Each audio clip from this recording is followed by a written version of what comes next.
Big buck. Big buck. Get on the ground!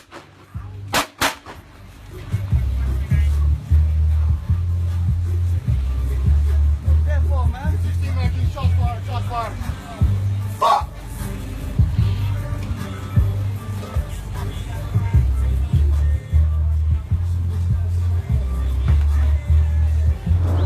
Yo, what's happening, world? Raheem Flowers, back at it again. What's good, YouTube and all my people? Now, just been bombarded with a lot of info on these current events going on with Alton Sterling. Rest in peace to the brother that got murdered by those cops in Louisiana, and the sniper blowing off the heads of other cops in Dallas, and Black Lives Matter getting blamed for it. And I want to give my overall opinion and 2 cents on it. See, it's getting to the point now. I thought about something that Tupac said in Kendrick Lamar's song, Mortal Man, where he said, it's gonna be murder, it's gonna be a bloodshed.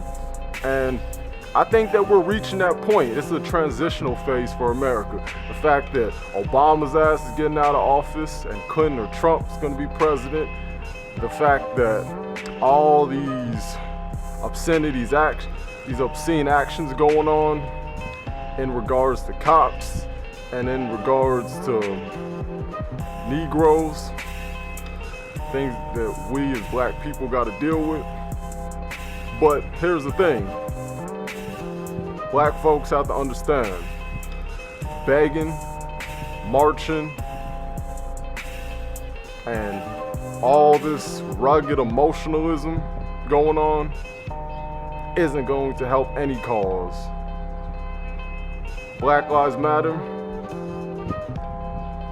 it becomes one big contradiction when you can only pinpoint one issue and injustice and fuckery going on with blacks, but ignore the other because it is in the hands of another black person.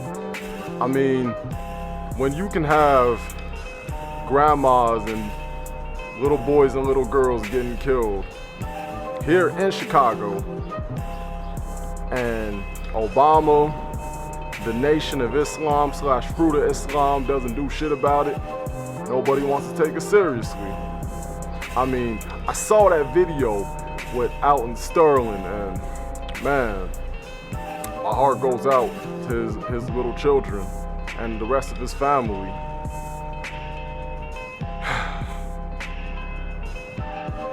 Now, when I hear people always see, now he's gonna be added on to the list with the Trayvon Martins, to the Mike Browns, to the Eric Gardners, to the Walter Scotts, to, well, see, here's the thing with Sandra Bland. Sandra Bland, even though it's fucked up that she ended up dying in the process, what's even more fucked up and bizarre and crazy and offensive is the fact that her own family didn't bail her out of jail. No, none of her friends couldn't collectively come out $500. You mean piece by piece, you couldn't come up with 50s or 100s or a bunch of 20s? You see, it's hard to say that Black Lives Matter because only a few black folks can look at it objectively. We have to understand, as black people, especially black men, we inherently have to deal with the bullshit. We have to deal with the bullshit by these hood niggas. We gotta deal with the bullshit by black women, whether it be child support, whether it be the fact that they may not wanna hire us, or we have to deal with these cops. So you got all these people at your corner. We become our own worst enemy, and then the world look at us as someone not to respect. Because we don't, see, respect is something that is earned. It's not something that is given, it's not something that is demanded.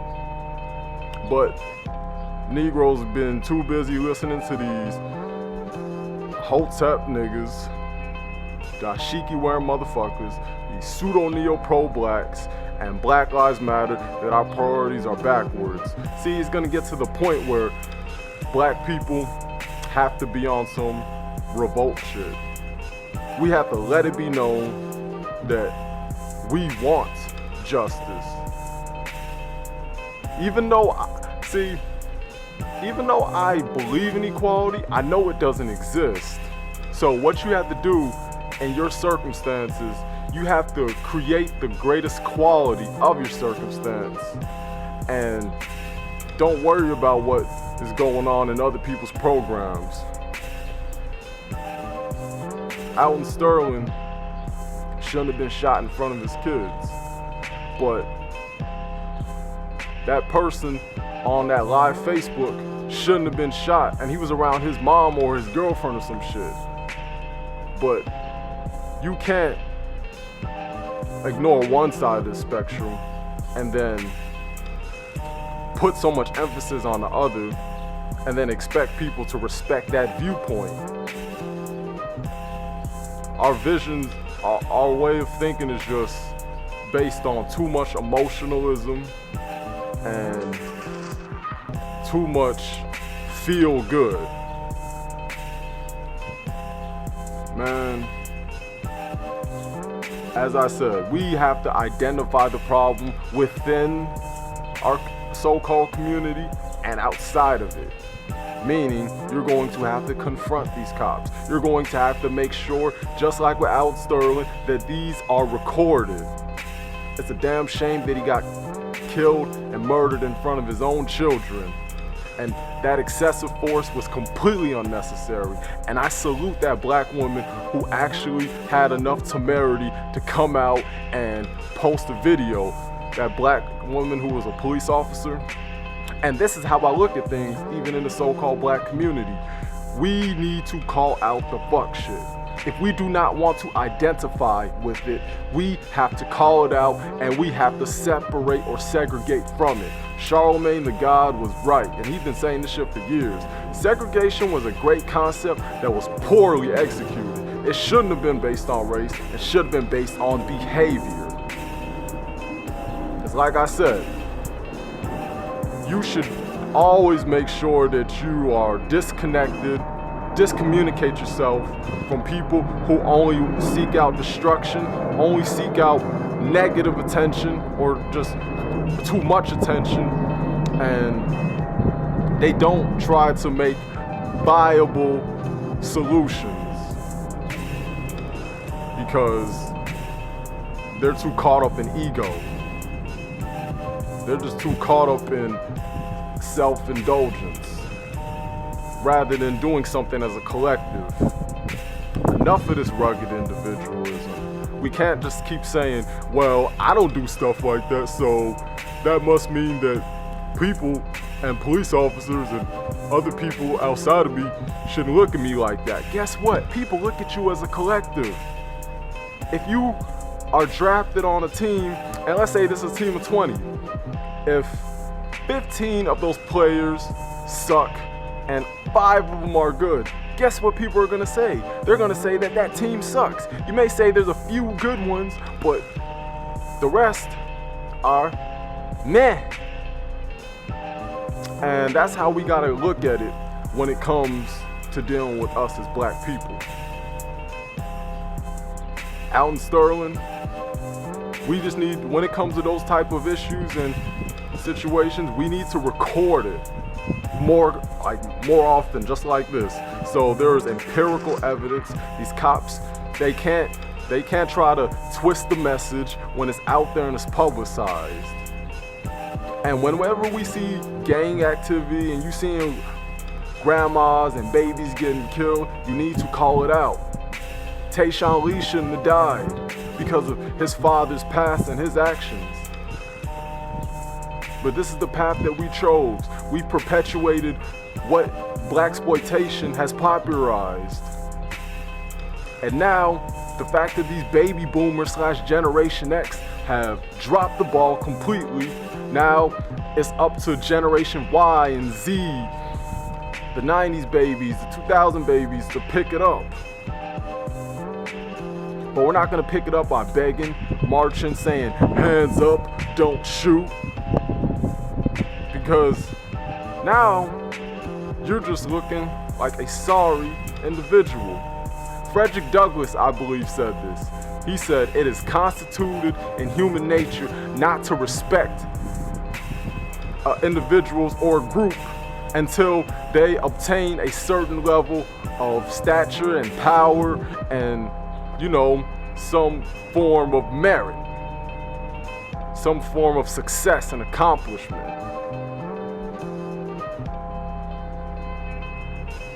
We're not gonna, I'm done. Black Lives Matter ain't gonna really be helping anything. If anything, they're hurting. But then again, how could I expect somebody to help when it was funded by a Jewish man, a Hungarian George Soros? When have Jews ever really had the best interest for black people? Can I say that they had the best interest when they stereotype us? In Hollywood, can I say they have the best interest when they help push that whole desegregation, which made black people stop focusing on black causes and just stop focusing economically? And we worry about other people's problems too damn much. This is why I can't dig the All Lives Matter. As much as I get on Black Lives Matter, All Lives Matter is even worse, because it's just a constant reminder that, oh look, we have to worry about everybody's problem. Black people can't have anything to themselves. Hip hop is a clear testament of that. When we talk about, well, we created hip hop and we created jazz and we created blues and rock, people always say music is universal, and music is universal, but you should always acknowledge the founders of it, the OGs who came before you and the people who created it. And that should always be something that is recognized, pushed, and known that if it wasn't for our contribution, we wouldn't be in this place we are in. I mean, after all, music is one of the top things economically in America. I believe it's in the top. I think it's number 2 or something, but it's up there. And also, we have to, as far as the actions go with black people, to get more specific with black women, if you don't want to identify with the ratchetness, with these hoes, with all these women who curse out their children on the bus, because I've been saying this shit for years, you have to call it out. I've said this before in my video Identity Crisis, and I'm gonna say it again. That's why black men are ones who can distinct themselves from the hood Negroes, because we call it out more. We're more assertive about it. Even though we get called coons and Uncle Toms and self-haters, we still do it. And that's why a black man would probably get slightly more respected than black women in that particular regard. I mean, black women, the majority of you ladies, if for lack of a better word, want to be on the side with black men, you have to prove it. Not by saying stuff like, save our sons from killing the cops, but then simultaneously, you calling your baby daddy on these cops. You calling your baby daddy, and you making sure you're getting arrested because he doesn't pay child support, because he may have did something you didn't like and you could have accused him of abuse, or just like in Tupac or Mike Tyson's situation, or being accused of rape. So you can't say that we love our black men and save our sons, hands up, don't shoot, and then you go around and you run to the cops when shit doesn't go in your favor or you get in a dispute. You can't act like a double agent, but this is who the community's ran by. It needs to be ran by men again. But we do have to respect the decisions of women who actually speak in sense. If that's what's gonna be, that's what's gonna be. But shit ain't gonna change until we start to take what's ours. And this applies to any group, not just black people, but currently and especially black people. Yep. There needs to be a civil war. There needs to be an intellectual civil war. And there needs to be one amongst the government with all groups of people, because everybody's suffering. It's just that black folks are at the forefront, and black men especially are at the forefront of it. So rest in peace to Alton Sterling and all that shit going on in Minnesota too. Man, I know I got a homie living there, so be safe, bro. And be safe, everybody, because shit is going to get really real. I'm out.